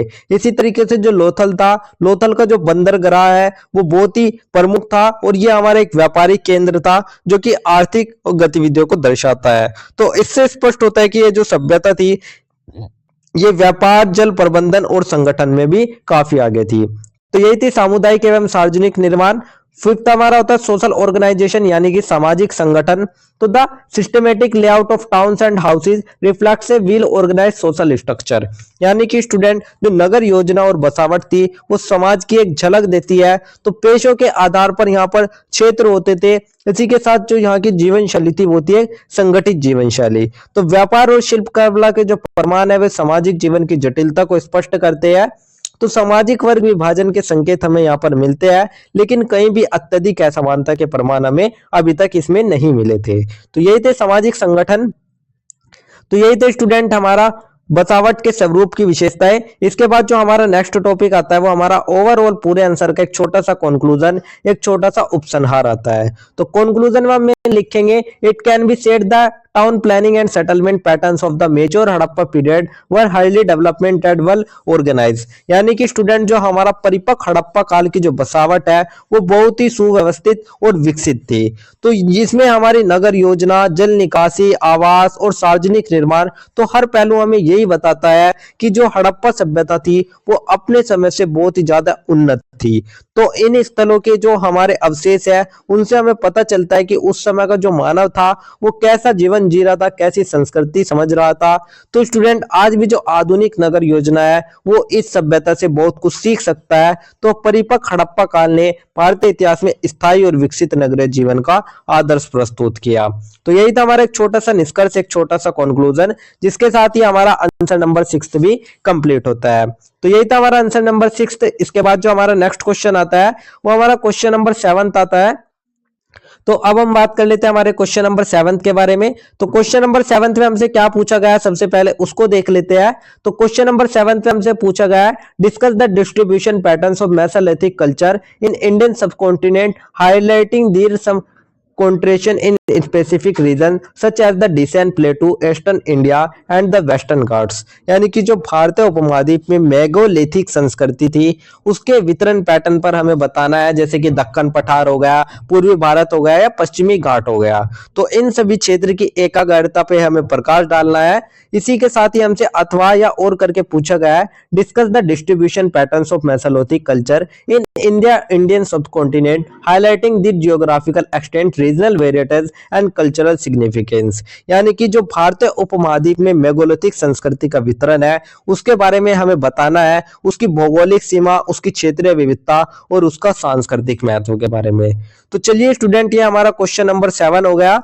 तो इस आंसर की शुरुआत हम सबसे पहले एक छोटे से इंट्रोडक्शन से कर लेंगे, लेकिन इंट्रोडक्शन को देखने से पहले हम हमारे जो गिववे के क्वेश्चन है वे आपसे पूछ लेते हैं। तो जैसे कि मैंने आपको वीडियो के स्टार्टिंग में बताया था कि हम हमारी वीडियो के बीच में कहीं पर भी गिववे के 3 क्वेश्चंस पूछेंगे, तो जो भी स्टूडेंट सबसे पहले और सभी करेक्ट आंसर देगा तो स्टार्टिंग के 3 स्टूडेंट्स को मिलेंगे एब्सोल्युटली फ्री नोट्स। तो ये विनर निकलते ही विनर को हम तुरंत अनाउंस कर देंगे हमारे व्हाट्सएप और टेलीग्राम चैनल पर। तो चलिए अब हमारे जो गिववे के क्वेश्चंस है वे मैं आपसे पूछ लेता हूं।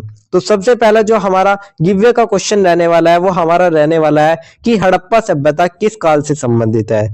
तो हमारा कौन सा काल ऐसा था जिसमें हमारी हड़प्पा सभ्यता आई, तो हड़प्पा सभ्यता किस काल से संबंधित है, ये हमारा क्वेश्चन नंबर फर्स्ट हो गया। इसके बाद जो हमारा सेकंड क्वेश्चन आता है स्टूडेंट, वो हमारा आता है कि पीजीडब्ल्यू का पूर्ण स्वरूप क्या है। यानी कि जो पीजीडब्ल्यू है इसकी फुल फॉर्म आपको बतानी है कि पीजीडब्ल्यू की फुल फॉर्म क्या है। तो ये हमारा क्वेश्चन नंबर 2 हो गया। इसके बाद हमारा आता है थर्ड क्वेश्चन। तो थर्ड क्वेश्चन क्या है हमारा, तो थर्ड क्वेश्चन है हमारा एनबीपीडब्ल्यू जो संस्कृति है इसका प्रमुख क्षेत्र कौन सा था। तो एनबीपीडब्ल्यू संस्कृति का प्रमुख क्षेत्र आपको बताना है। यह हमारा क्वेश्चन नंबर 3 हो गया। तो स्टूडेंट यही थे हमारे 3 क्वेश्चन गिववे के। तो आप सभी को इनका आंसर कमेंट बॉक्स में जरूर देना है। तो चलिए यही थे हमारे गिववे के क्वेश्चंस। अब हम दोबारा हमारे आंसर नंबर 7 पे आ जाते हैं। तो चलिए अब हम हमारे आंसर नंबर 7 को लिख लेते हैं। तो आंसर नंबर 7 की जब हम शुरुआत करते हैं तो वो शुरुआत करते हैं हम सबसे पहले एक छोटे से इंट्रोडक्शन से। तो इंट्रोडक्शन में हम क्या देखेंगे, सबसे पहले उसको देख लेते हैं। तो इंट्रोडक्शन में स्टूडेंट हम लिखेंगे कि the megalithic culture represent N important phase of pro history period of the Indian subcontinent. यानी कि स्टूडेंट जो हमारा एक तरीके से आप कह सकते हैं जो हमारी मेगालिथिक संस्कृति थी, मेगालिथिक जो संस्कृति थी ये हमारे आदि ऐतिहासिक काल का एक चरण थी। और ये एक ऐसा चरण थी स्टूडेंट जिसमें मानव ने बड़े बड़े पत्थरों यानी कि जिन्हें हम मेगालिथ्स कहते हैं इनका जो प्रयोग था वो अंत्योष्टि और धार्मिक अनुष्ठानों में करना शुरू कर दिया था। तो अंत्योष्टि यानी कि अंतिम संस्कार हो गया या धार्मिक अनुष्ठान हो गए, तो इनमें इनका प्रयोग इन्होंने शुरू कर दिया था। तो इन संस्कृति के अध्ययन से हमें पता चलता है उनका धार्मिक विश्वास, उनका सामाजिक संगठन और उनके आर्थिक जीवन के बारे में।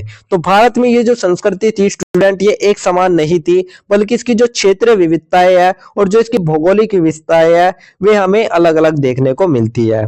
तो यही था हमारा एक छोटी सी भूमिका, एक छोटा सा इंट्रोडक्शन। इसके बाद जो हमारा नेक्स्ट टॉपिक आता है वो हमारा मेन डिस्कशन यानी कि मुख्य विवेचन का आता है। तो मुख्य विवेचन में स्टूडेंट हम सबसे पहले जो बात करते हैं वो हम बात करते हैं geographical extent of the megalithic culture यानी कि मेगालिथिक संस्कृति की भौगोलिक सीमा के बारे में।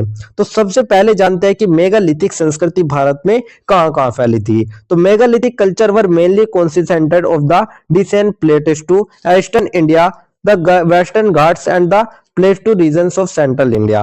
यानी कि जो हमारे मेगालिथिक जो संस्कृति थी वो मुख्यतः दक्कन पठार, दक्षिण भारत जैसे कि कर्नाटक, तमिलनाडु और हमारा आंध्र प्रदेश, तेलंगाना हो गई। इसी के साथ ही हमारा जो पश्चिमी भारत था जैसे कि हमारा देखे आप मध्य प्रदेश और राजस्थान हो गया। इसी के साथ जो हमारा पूर्वोत्तर भारत था और मध्य भारत के भी कुछ भाग में हमें ये देखने को मिलती है। तो दक्षिण भारत में कर्नाटक, तेलंगाना, आंध्र प्रदेश और तमिलनाडु में ये अधिक पाई जाती थी और मध्य और पश्चिमी भारत में ये मध्य प्रदेश और राजस्थान के कुछ क्षेत्रों में पाई जाती थी। तो इसी तरीके से जो पूर्वोत्तर भारत था उसमें भी हमारे मेगालिथिक संस्कृति के प्रमाण सीमित मात्रा में दिखते हैं। तो इन क्षेत्रों में जो मेगालिथिक स्थल है वे अधिक संख्या में पाए जाते हैं। तो यही थे हमारे मेगालिथिक संस्कृति की भौगोलिक सीमा। इसके बाद जो हमारा नेक्स्ट टॉपिक आता है वो हमारा आता है रीजनल डिस्ट्रीब्यूशन एंड वेरिएशंस, यानी कि क्षेत्रीय वितरण और विविधताओं को लेकर। तो सबसे पहले स्टूडेंट हम बात कर लेते हैं हमारे डिसेंट प्लेट्यू यानी कि दक्कन पठार को लेकर।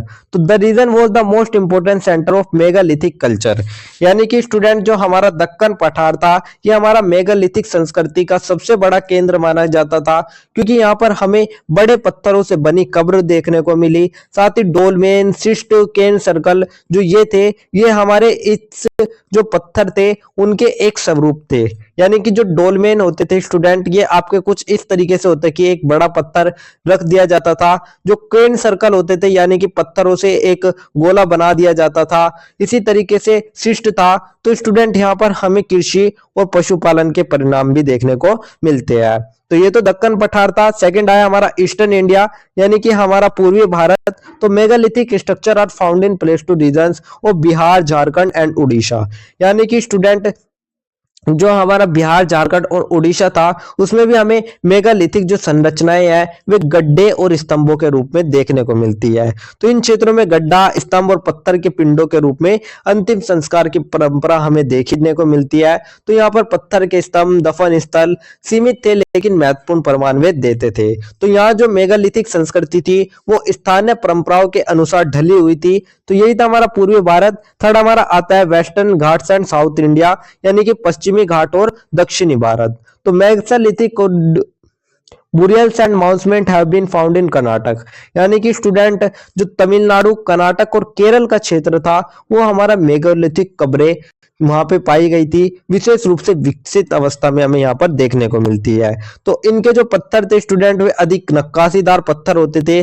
साथ ही कलात्मक कब्र संरचनाएं हमें यहाँ पर देखने को मिली और हथियार और आभूषणों के साथ जो दफन है वो मिली, जो कि हमारे दिखाते हैं कि जो हमारा मृत्यु है उसके बाद भी वे जीवन के विश्वास को दर्शाते हैं। तो यहाँ पर कृषि और पशुपालन के प्रमाण भी हमें देखने को मिलते हैं। तो इससे सामाजिक स्तर और व्यक्तिगत पहचान का संकेत हमें देखने को मिलता है। तो यही था हमारा पश्चिमी घाट और दक्षिण भारत। फोर्थ हमारा आता है अदर रीजनल फीचर्स, यानी कि अन्य क्षेत्रीय विविधताओं के बारे में। तो regional diversity in megalithic culture is visible in the technique and forms of stone construction, यानी कि स्टूडेंट जो पत्थरों का चयन था, जो कब्रों का आकार था और जो अंतिम संस्कार की विधि थी, तो ये सब स्थानीय पर्यावरण और संस्कृति के अनुसार बदलता रहा। तो उनमें कुछ क्षेत्रों में जो कब्र ग्रह थे वे अंडाकार होते थे, तो कुछ क्षेत्र में सीधे या गोलाकार। तो अंतिम संस्कार के लिए जो पत्थरों का चयन और उनकी जो सजावट थी वो स्थानीय प्राकृतिक प्रथाओं के अनुरूप होती थी। तो स्टूडेंट यही थे हमारी कुछ प्रमुख विशेषताएं क्षेत्रीय वितरण, जो कि मैंने आपको बता दी। इसके बाद जो हमारा नेक्स्ट टॉपिक आता है वो हमारा आता है कल्चरल सिग्निफिकेंस, यानी कि सांस्कृतिक महत्व को लेकर। तो अब सवाल आता है कि इतने बड़े पत्थर क्यों लगाए गए थे। The megalithic culture provides clear evidence of religion, belief and social organization, यानी कि मृत्यु के बाद जो जीवन में विश्वास था स्टूडेंट, पूर्वज पूजा जो थी, सामाजिक स्मृति जो थी, तो ये सभी दर्शाते थे हमारी धार्मिक विश्वासों और सामाजिक संगठनों को। तो बड़े पत्थरों से कब्र बनाने की जो प्रथा थी वो मृत्यु और जीवन के प्रति धार्मिक दृष्टिकोण को दिखाती है। तो स्टूडेंट मेगालिथिक जो स्थल थे वे सिर्फ कब्र नहीं बल्कि एक सांस्कृतिक प्रतीक भी थे।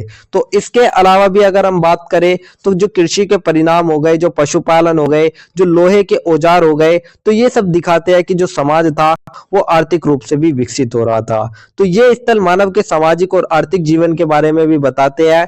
तो क्षेत्रीय विविधता इस संस्कृति की स्थानीय अनुकूलन क्षमता और सामाजिक जटिलता को उजागर करती है। तो यही था इसका सांस्कृतिक महत्व, जो कि मैंने आपको बता दिया। इसके बाद जो हमारा एक नेक्स्ट टॉपिक आता है वो हमारा आता है ओवरऑल, पूरे आंसर का एक छोटा सा कंक्लूजन, एक छोटा सा उपसंहार। तो कंक्लूजन में आप लिख सकते हैं it can be said that megalithic culture in the Indian subcontinent were widely distributed across various geographical regions, यानी कि स्टूडेंट जो मेगालिथिक संस्कृति थी वो भारतीय उपमहाद्वीप में बहुत ही बड़े तौर पर फैली थी, जैसे कि दक्कन पठार, पूर्वी भारत, पश्चिमी घाट। तो क्षेत्र विविधता के बावजूद भी जो ये संस्कृति थी इन सब में एक साझा तत्व था, वो था हमारा धार्मिक विश्वास और हमारा सामाजिक संगठन। तो मेगालिथिक जो संस्कृति थी वो हमारे मानव समाज की धार्मिक चेतना और स्थायी जीवन शैली को समझने के लिए बहुत ही ज्यादा महत्वपूर्ण हो जाती है। तो यही था हमारा एक छोटा सा कंक्लूजन, एक छोटा सा उपसंहार, जिसके साथ ही हमारा आंसर नंबर 7 भी कंप्लीट होता है। तो यही था हमारा आंसर नंबर 7। इसके बाद जो हमारा नेक्स्ट क्वेश्चन आता है स्टूडेंट, वो हमारा क्वेश्चन नंबर 8 आता है। तो अब हम बात कर लेते हैं हमारे क्वेश्चन नंबर 8 के बारे में। तो क्वेश्चन नंबर 8 में हमसे क्या पूछा गया है, सबसे पहले उसको देख लेते हैं। तो क्वेश्चन नंबर 8 में हमसे पूछा गया है, discuss the important feature of the PGW यानी कि painted grey ware culture with reference to any specific site, यानी कि किसी एक विशेष साइट के साथ हमें पीजीडब्ल्यू यानी कि पेंटेड से वेयर संस्कृति की महत्वपूर्ण विशेषताओं के बारे में हमें बतानी है। तो यहीं पर हमसे अथवा या और करके पूछा गया, examine the cultural landscape of the PGW painted grey ware culture in the Indian subcontinent with special reference to the sites of Atranji Khera और अंतर अहिच्छत्र, यानी कि स्टूडेंट यहां पर हमें अहिच्छत्र और अंतरजी खेड़ा स्थल पर ध्यान रखते हुए जो भारतीय उपमहाद्वीप में पीजीडब्ल्यू यानी कि पेंटेड ग्रे वेयर जो सांस्कृतिक परिदृश्य है उसके बारे में बताना है। तो चलिए इस आंसर की शुरुआत हम सबसे पहले एक छोटे से इंट्रोडक्शन यानी कि एक छोटी सी भूमिका से कर लेते हैं। तो इंट्रोडक्शन में हम देखेंगे द पीजीडब्ल्यू और painted grey ware culture represented transitional phase in the Indian subcontinent between the neolithic and chalcolithic periods, यानी कि स्टूडेंट जो हमारी पीजीडब्ल्यू संस्कृति है जिसे हम पेंटेड ग्रे वेयर संस्कृति भी कहते हैं, तो ये हमारे भारतीय उपमहाद्वीप में नवपाषाण और ताम्रपाषाण काल के बीच का एक संक्रमण काल थी। तो ये जो हमारी संस्कृति थी इसकी पहचान थी धूसर रंग के बर्तनों पर काले रंग से बने चित्रों। तो सजाए गए धूसर मिट्टी की बर्तन कला के रूप में भी इसे जाना जाता है। तो ये जो संस्कृति है इसकी जो पहचान है वो बर्तनों पर विशिष्ट लाल या काले रंग के पूरे धूसर रंग के चित्रों और ज्यामितीय पैटर्न से होती है। तो जो पीजीडब्ल्यू संस्कृति है उसका अध्ययन करने से हमें उस समय की जो हमारा सामाजिक जीवन था, जो जीवन शैली थी, जो आर्थिक गतिविधियां थी, जो सांस्कृतिक परिवर्तन थे, उन सभी को समझने में मदद मिलती है। तो यही था हमारा एक छोटा सा इंट्रोडक्शन, एक छोटी सी भूमिका। इसके बाद जो हमारा नेक्स्ट टॉपिक आता है वो हमारा मेन डिस्कशन यानी कि हमारे मुख्य विवेचन का आता है। तो मुख्य विवेचन में स्टूडेंट हम सबसे पहले जो बात करते हैं वो हम बात कर लेते हैं major features of the PGW culture यानी कि पीजीडब्ल्यू संस्कृति की प्रमुख विशेषता। तो सबसे पहले समझते हैं कि पीजीडब्ल्यू संस्कृति की पहचान क्या है। तो सबसे फर्स्ट पॉइंट आता है इसमें मटेरियल एंड मैन्युफैक्चरिंग टेक्निक यानी कि सामग्री और निर्माण तकनीक।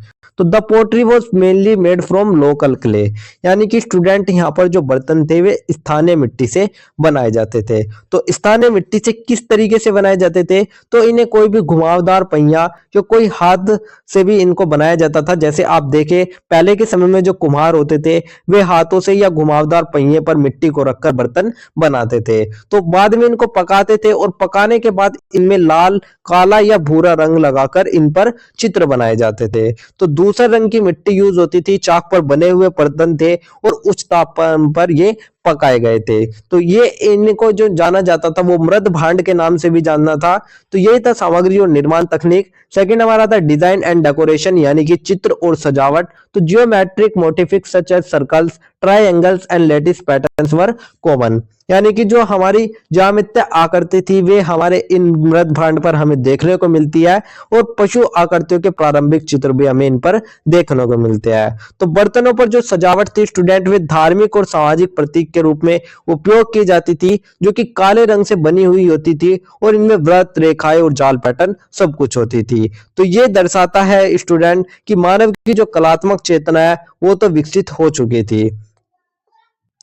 तो यही था हमारा चित्र और बसावट। थर्ड हमारा आता है सब्सिस्टेंस एंड लाइफ स्टाइल यानी कि आजीविका और जीवन शैली। तो the people of the PGW culture depended largely on agriculture and animal husbandry, यानी कि स्टूडेंट जो इस समय का जीवन था वो था कृषि आधारित और धान, गेहूं और जौ की खेती पर। तो पशुपालन भी इस समय बहुत ही प्रमुख थे, जैसे कि गायें, भेड़ और बकरी का। तो शिकार और मछली पकड़ना अब सहायक गतिविधियां बन चुकी थी। तो बस्तियों की स्टूडेंट अगर हम यहाँ पर बात करें तो यहाँ पर स्थायी गांव होने लगे थे जो कि नदी घाटियों के पास होते थे और सामाजिक संगठन उनमें हमें स्पष्ट रूप से देखने को मिलता था। तो यही था हमारा आजीविका और जीवन शैली, जिसके साथ ही हमने आपको पीजीडब्ल्यू संस्कृति की कुछ प्रमुख विशेषता होता है बता दी। इसके बाद जो हमारा सेकंड टॉपिक आता है वो हमारा आता है feature with reference of Ahichchhatra site, यानी कि अहिचित्र स्थल के संदर्भ में विशेषताओं को लेकर।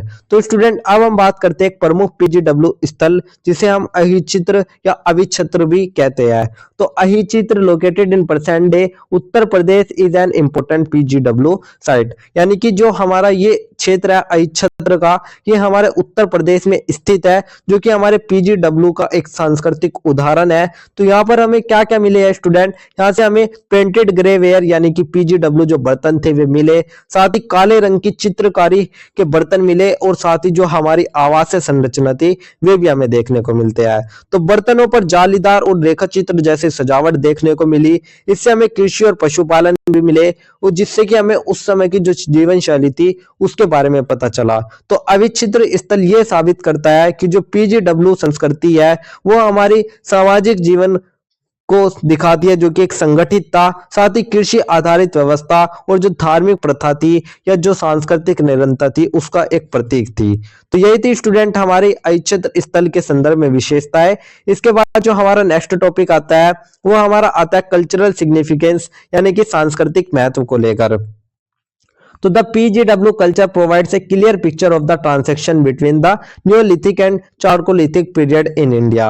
यानी कि जो PGW संस्कृति का महत्व था वो सिर्फ बर्तनों तक ही सीमित नहीं था, यानी कि ये हमारे एक तरीके से उत्तर वैदिक काल से भी जुड़ा हुआ था।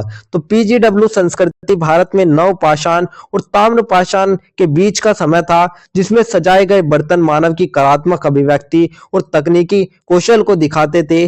और इससे हमें यह भी पता चलता था कि जो समाज था स्टूडेंट वो स्थायी बस्तियों और कृषि जीवन की ओर बढ़ रहा था। तो अहिछत्र जैसी जो साइट है इनके माध्यम से ही हमें जो क्षेत्र और सांस्कृतिक विविधता है उसके बारे में पता चलता है। तो यही था हमारा सांस्कृतिक महत्व। इसके बाद जो हमारा नेक्स्ट टॉपिक आता है वो हमारा ओवरऑल पूरे आंसर का एक छोटा सा उपसंहार या एक छोटा सा कंक्लूजन आता है।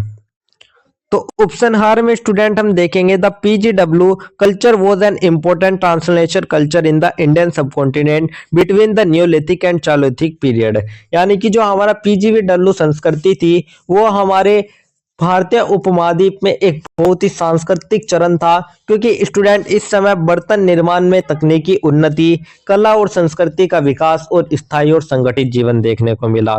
तो अहिछत्र जैसे जो स्थल है स्टूडेंट वो इस संस्कृति को समझने के लिए हमारे लिए बहुत ही महत्वपूर्ण हो जाते हैं। तो इस संस्कृति के जो बर्तन, चित्र और सजावट थे वे मानव जीवन की कलात्मक, आर्थिक और धार्मिक गतिविधियों का प्रतिबिंब प्रस्तुत करते हैं। तो इसीलिए जो ये हमारी संस्कृति थी ये कलात्मक प्रगति और स्थायी जीवन शैली की नींव भी रखती है। तो यही था हमारा एक छोटा सा उपसंहार, एक छोटा सा कंक्लूजन, जिसके साथ ही हमारा आंसर नंबर 8 भी कंप्लीट होता है। तो यही था हमारा आंसर नंबर 8। इसके बाद जो हमारा नेक्स्ट क्वेश्चन आता है वो हमारा क्वेश्चन नंबर 9 आता है। तो अब हम बात कर लेते हैं क्वेश्चन नंबर 9 के बारे में। तो क्वेश्चन नंबर 9 में हमसे क्या पूछा गया है सबसे पहले उसको देख लेते हैं। तो क्वेश्चन नंबर 9 में हमसे पूछा गया है discuss 4 important एनबीपीडब्ल्यू sites in northern India highlighting the distinctive features and archaeological significance। तो NBPW जिसे हम उत्तरी ब्लैक पोलिश वेयर स्थल भी कहते हैं उसके बारे में हमें बताना है, साथ ही उसकी विशेषता और पुरातात्विक महत्व के बारे में भी हमें बताना है। यहीं पर हमसे अथवा या और करके पूछा गया है discuss the characteristics and spirit of NBPW in the Ganga Yamuna valley. यानी कि गंगा यमुना घाटी में जो NBPW हमारी विशेष संस्कृति थी उसकी विशेषता और उसके विस्तार के बारे में हमें बताना है। तो चलिए स्टूडेंट इस आंसर की शुरुआत भी हम सबसे पहले एक छोटे से इंट्रोडक्शन यानी कि एक छोटी सी भूमिका से कर लेते हैं। तो इंट्रोडक्शन में हम देखेंगे द एनबीपीडब्ल्यू और जिसे हम northern black polish ware cultural भी कहते हैं। तो represented an important phase of the Chalcolithic and early historical periods of the Indian subcontinent। यानी कि जो हमारा NBPW संस्कृति है ये लगभग हमारी 700 ईसा पूर्व से 200 ईस्वी पूर्व के बीच हमारे उत्तर भारत में विकसित हुई थी। तो ये संस्कृति की जो पहचान है स्टूडेंट वो इसके अत्यंत चमकदार काले रंग के मृद भांडों से होती है। तो ये जो संस्कृति है ये हमारी गंगा यमुना घाटी और उत्तरी भारत के अन्य क्षेत्रों में विकसित हुई थी। तो इन बर्तनों के अध्ययन से हमें पता चलता है उस समय के नगरों का विकास, उस समय की जो राज्य व्यवस्था थी, उस समय का जो व्यापार और अर्थव्यवस्था थी और सांस्कृतिक जो जीवन था उसकी हमें एक महत्वपूर्ण जानकारी प्राप्त होती है। तो यही था हमारा एक छोटा सा इंट्रोडक्शन, एक छोटी सी भूमिका। इसके बाद जो हमारा नेक्स्ट टॉपिक आता है वो हमारा मेन डिस्कशन यानी कि मुख्य विवेचन का आता है। तो मुख्य विवेचन में स्टूडेंट हम सबसे पहले जो बात करते हैं वो हम बात करते हैं major characteristics of the NBPW culture in Ganga Yamuna valley, यानी कि गंगा यमुना घाटी में एनबीडब्ल्यू संस्कृति की कुछ प्रमुख विशेषताओं के बारे में। तो सबसे पहले जो विशेषता आती है वो आती है पोट्री एंड डेकोरेशन, यानी कि बर्तन और सजावट को लेकर। तो the pottery had a smooth surface with the black polish finish, यानी कि स्टूडेंट यहाँ पर जो हमारे बर्तन थे वे चिकनी सतह वाले और काले पॉलिश वाले होते थे। तो जो हमारे वे थे बर्तन वे अत्यधिक चमकदार थे, काले या गहरे स्लेटी रंग के होते थे, साथ ही उनमें उच्च गुणवत्ता की पॉलिश की जाती थी। तो ये जो बर्तन थे स्टूडेंट ये सिर्फ उपयोग की वस्तु नहीं थी, बल्कि ये हमारे जो समृद्धि और जो तकनीकी प्रगति थी उसका एक प्रतीक थी।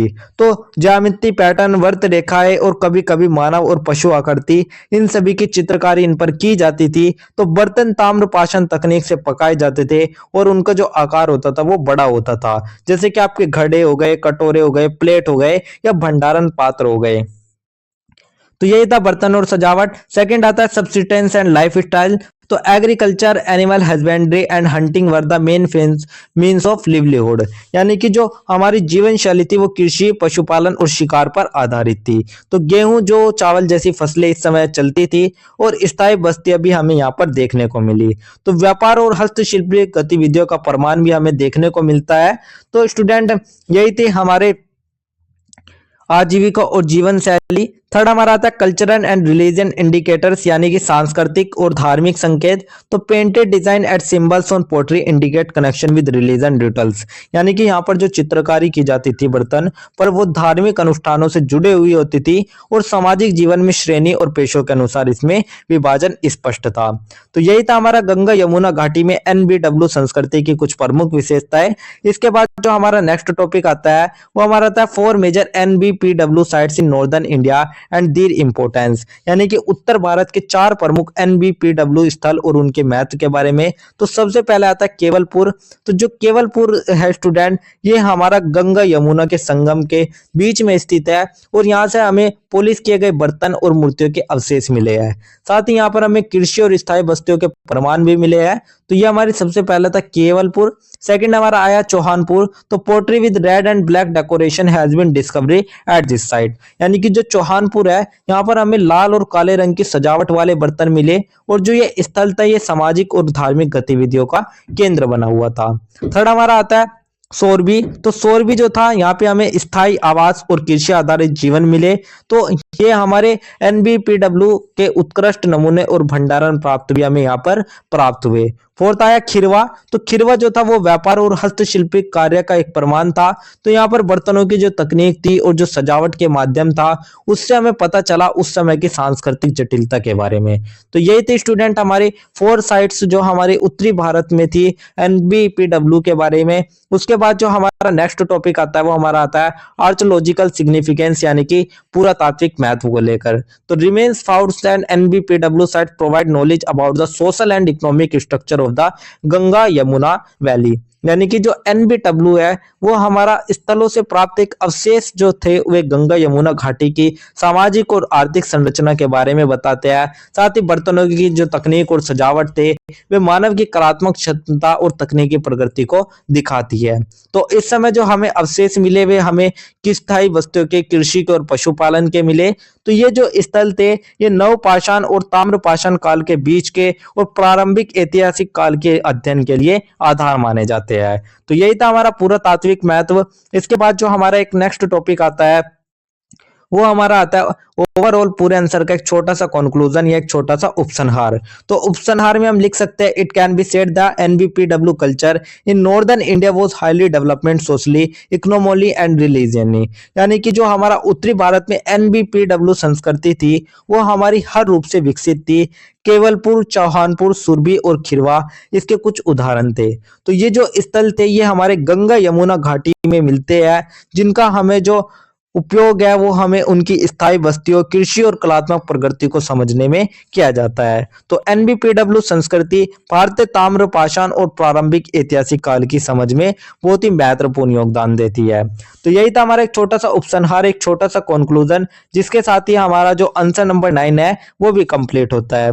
तो यही था हमारा आंसर नंबर 9। इसके बाद जो हमारा नेक्स्ट क्वेश्चन आता है स्टूडेंट, वो हमारा आता है क्वेश्चन नंबर 10। तो अब हम बात कर लेते हैं हमारे क्वेश्चन नंबर 10 के बारे में। तो क्वेश्चन नंबर 10 में स्टूडेंट हमसे क्या पूछा गया है, सबसे पहले उसको देख लेते हैं। तो क्वेश्चन नंबर 10 में हमसे पूछा गया है राइट शॉर्ट नोट्स ऑन, यानी कि संक्षिप्त टिप्पणी लिखिए। तो संक्षिप्त टिप्पणी स्टूडेंट जो ये क्वेश्चन है ये आपका डेफिनेटली एग्जाम में आता ही आता है, तो आपको इसको तैयार कर लेना है। तो सबसे पहला लिखना है हमें nature of rock art in India, second C14 dating method, third ash mound और फोर्थ राखी गढ़ी।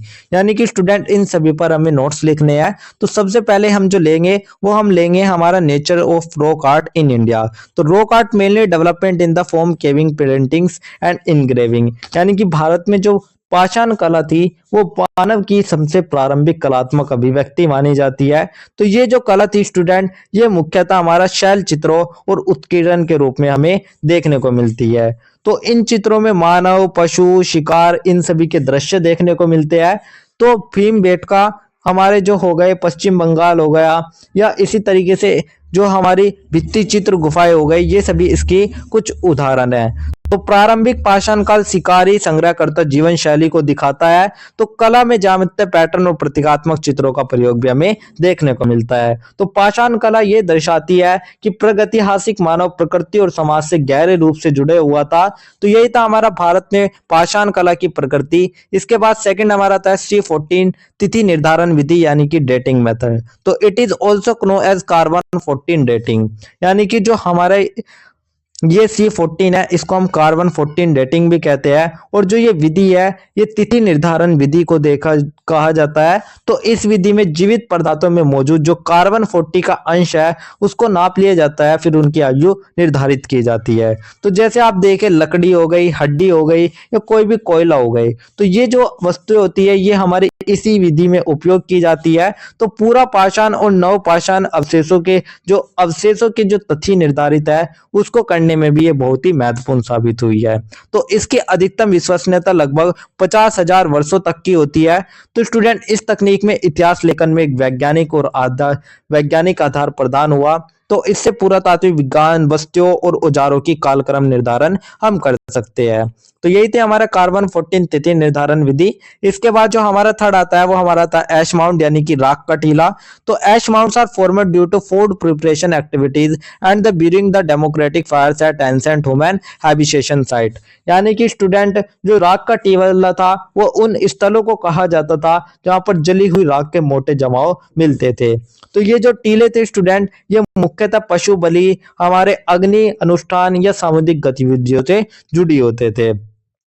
तो दक्षिण भारत में ऐसे कई राख के टीले हमें देखने को मिले हैं, साथ ही मध्य भारत में भी देखने को मिले हैं। तो ये स्थायी और अस्थायी बस्तियों में भी पाए जाते हैं और इनके अध्ययन से प्रारंभिक मानव की जो आजीविका और जो खान पान की जानकारी है वो भी हमें देखने को मिलते हैं। तो ये जो स्थल है ये मेगालिथिक और नवपाषाण संस्कृति के अध्ययन में महत्वपूर्ण साक्ष्य प्रदान करते हैं।